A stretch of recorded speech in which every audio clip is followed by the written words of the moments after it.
7:10 de la mañana continuamos nosotros con la información a través de UTV Noticias y esta hora vamos a enlazarnos con el señor Juan Laguna Ramos. Él es miembro de la Asociación Padres Presentes. Vamos a dialogar con él. ¿Qué pasa con el sistema judicial cuando los padres denuncian por la tenencia de sus hijos e ilegalmente ellos son alejados? Adelante.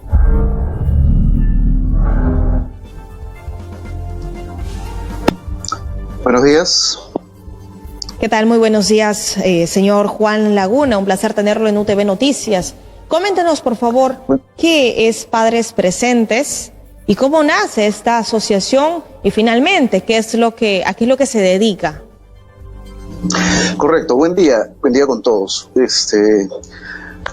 Padres Presentes es una agrupación de padres, literalmente, que somos afectados por un fenómeno conocido como la obstrucción parental.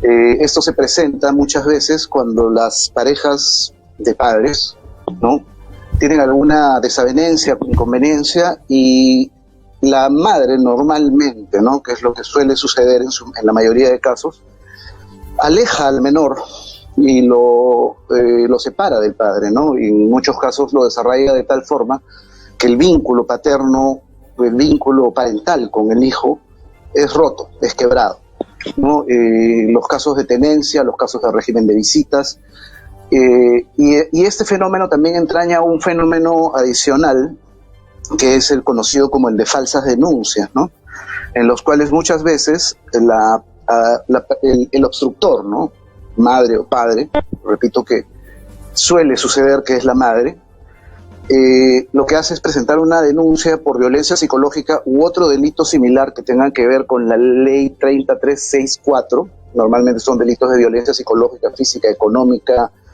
y todo el espectro de delitos que engloba esta norma, la ley 30364, que es la ley de violencia familiar, resumiendo el título.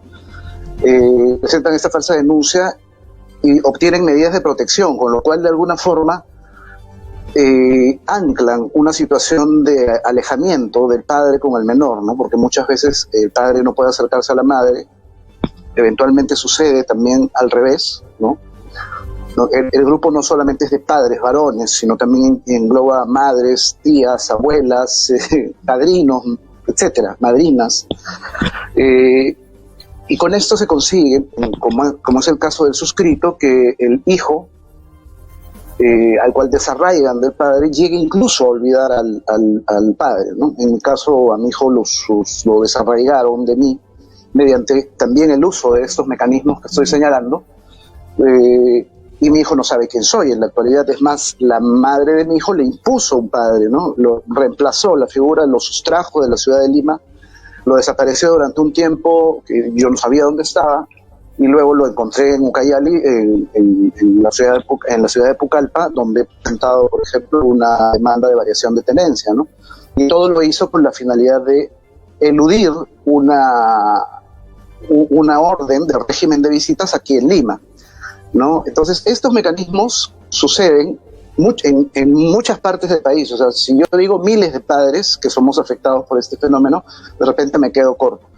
Pero es una realidad que no podemos soslayar. Entonces, Padres Presentes lo que busca es cambiar algunas cosas relacionadas con este tipo de situaciones, en las cuales además se imparte o se trata de impartir justicia con un sesgo de género, ¿no?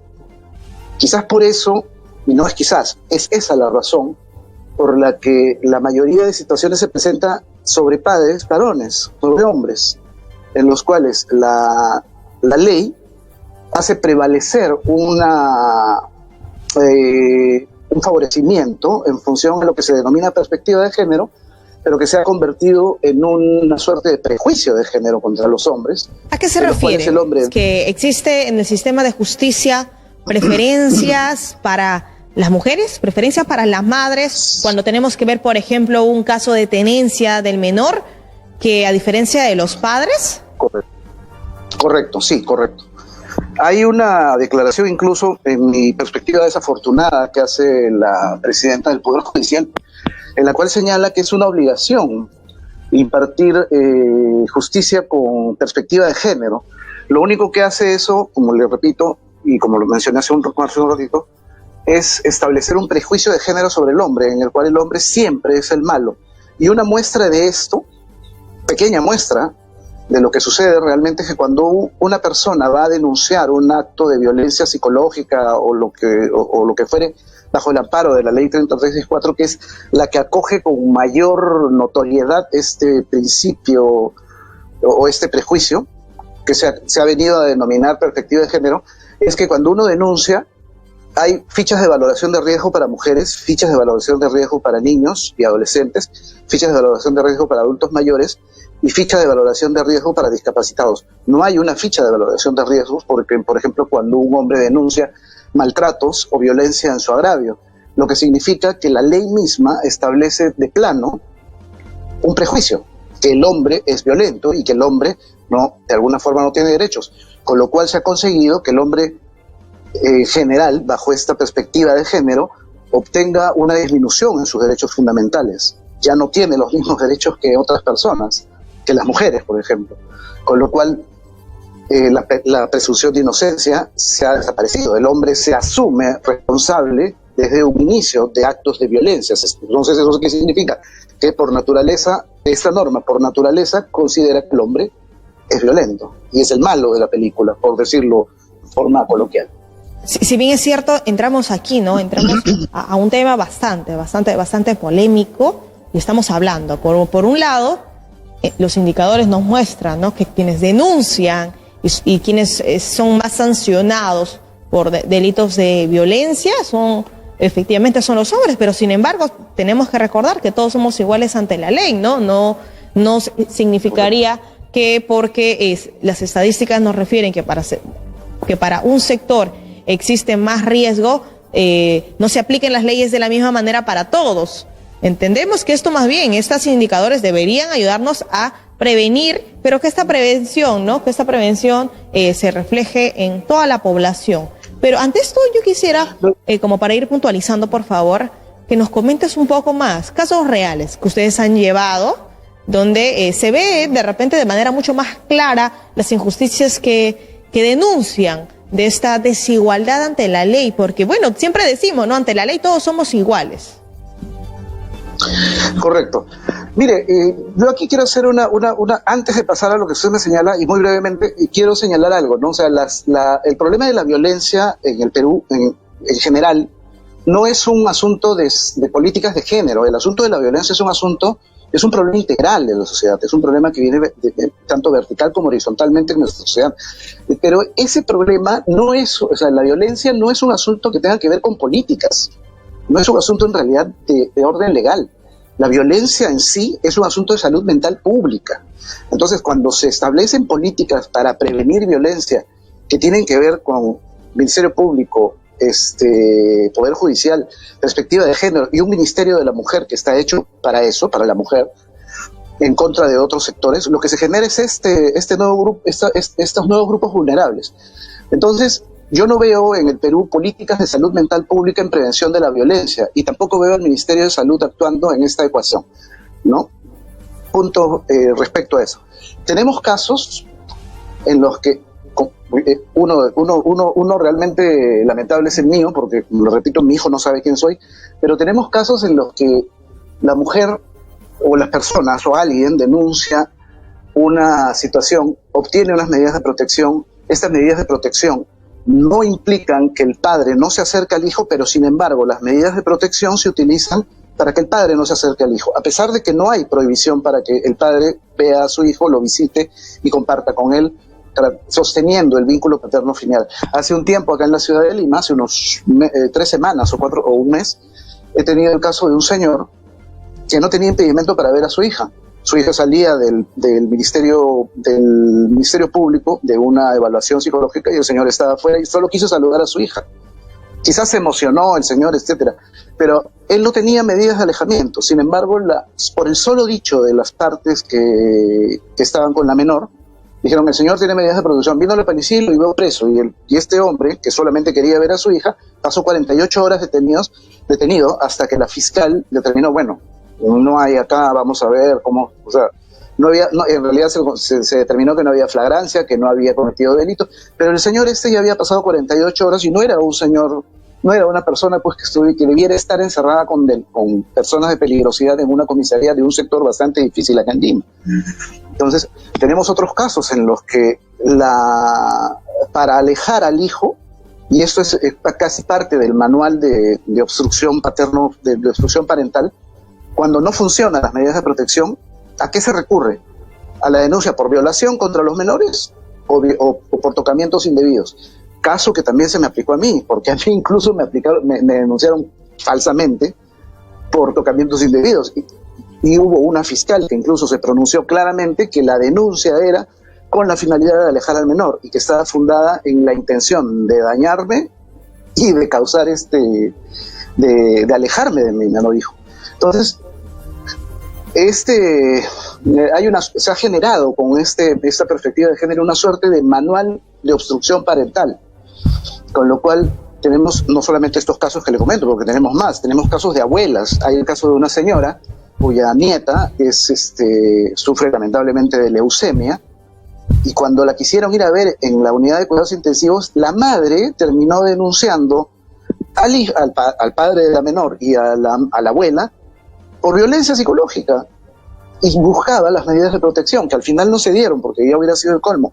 Pero esto nos ejemplifica de alguna forma cómo es que se utiliza este sistema, que desde mi perspectiva está mal diseñado, y eso es materia de una conversación más larga, porque además, reitero, ¿no? Se toma la violencia como un asunto legal y un asunto de géneros, cuando en realidad se trata de un asunto de salud mental pública. Yo no veo preventorios de violencia familiar, ¿no? En las comisarías o en los municipios o en las emunas de repente, ¿no? Cuando con eso podría de repente desintoxicarse y obviamente evitar el colapso en el que están tanto Poder Judicial como Ministerio Público con este tipo de denuncias.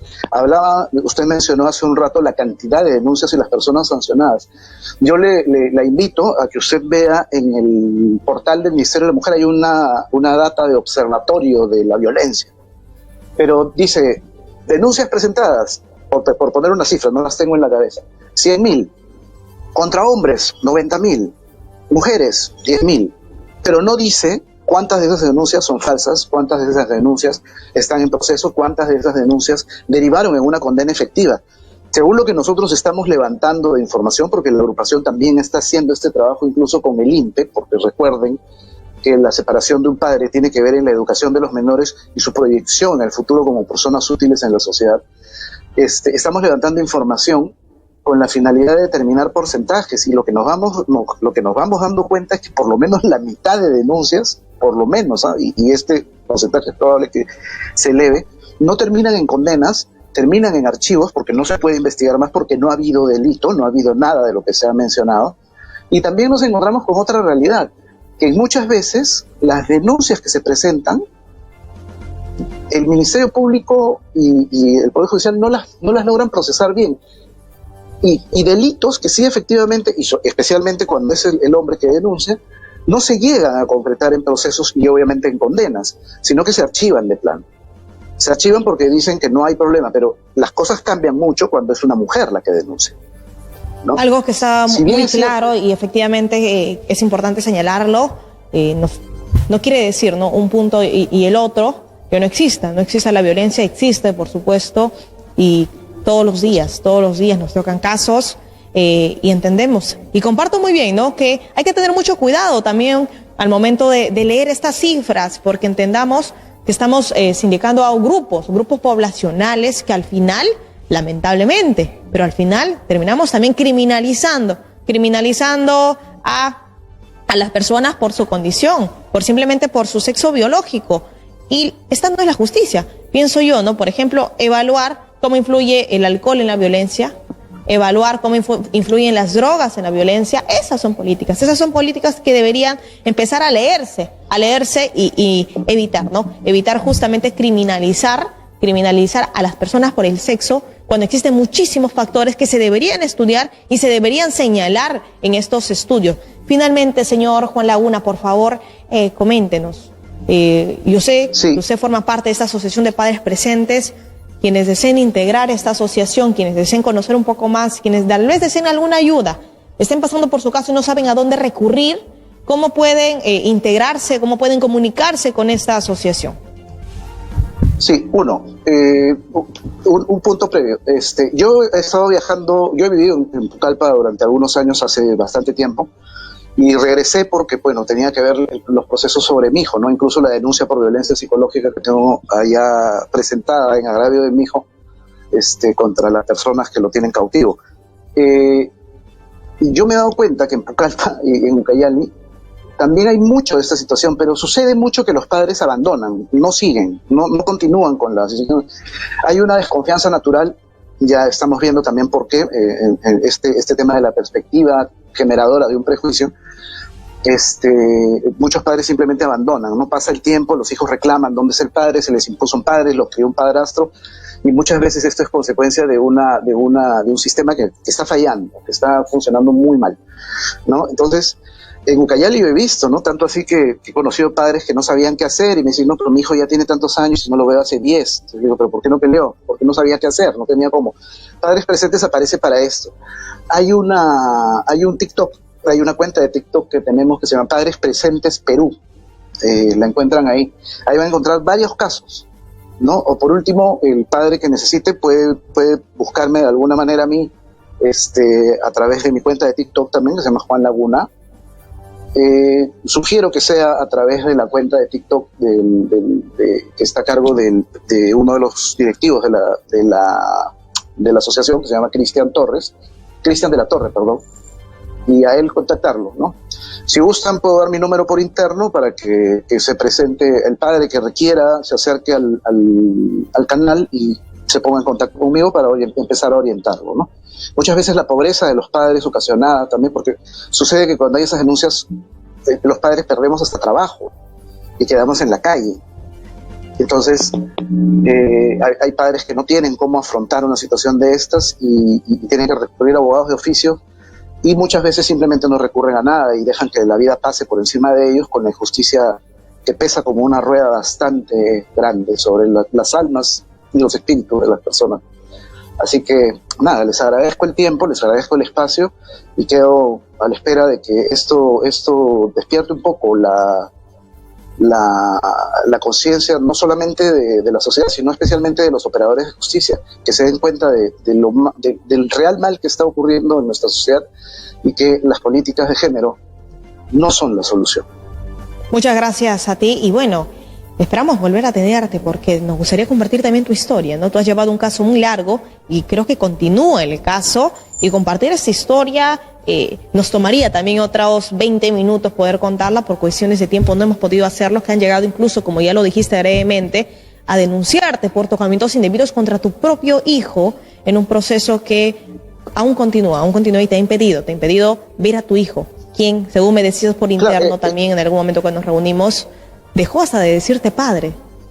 Y bueno, eso es otra historia y nos gustaría poder contarla también en otra oportunidad. 7:28 de la mañana. Muchas gracias, Juan. Finalmente, gracias. Por favor, si puedes despedirte para poder irnos a la pausa. Sí, aclarando, el tema de los tocamientos indebidos se archivó definitivamente como una clara muestra de que yo no tenía ninguna responsabilidad. Pero nada, les agradezco el tiempo y confío en Dios. El suscrito es practicante católico. Y confío en el Señor en que esta situación cambie, porque estamos viendo vientos de cambio, ¿no? Está desapareciendo esto, gracias a Dios, pero en sociedades conservadoras y en sociedades que conservan valores como la sociedad de Ucayali, Pucallpa, en donde se respeta tanto el amor entre padres e hijos, esto debe fortalecerse, esto último, en desagravio, ¿no? Respecto a la imposición de políticas de género y de prejuicio. Nada, padres presentes. Por favor, Juan, ¿podrías comentarnos, nos comentan si puedes compartirnos tu número telefónico o cómo podríamos, alguien se podría comunicar contigo? Sí, les puedo pasar el número. Yo les sugiero que pasen por TikTok. Mi número preferiría dárselos por interno para que las personas interesadas se comuniquen, porque también es mi número de trabajo, ¿no? Entonces, eso va a ser un poco difícil. Perfecto, no hay ningún problema. En todo caso, les agradecería que si ven por interno o a la cuenta de TikTok de Padres Presentes Perú, se pueden contactar ahí con el administrador de la cuenta y del grupo, y con él pueden recibir, digamos, el adelante para integrar la agrupación y empezar a recibir algún tipo de, siquiera, orientación, ¿no? Muchísimas gracias, 7:30 de la mañana. Y con esta información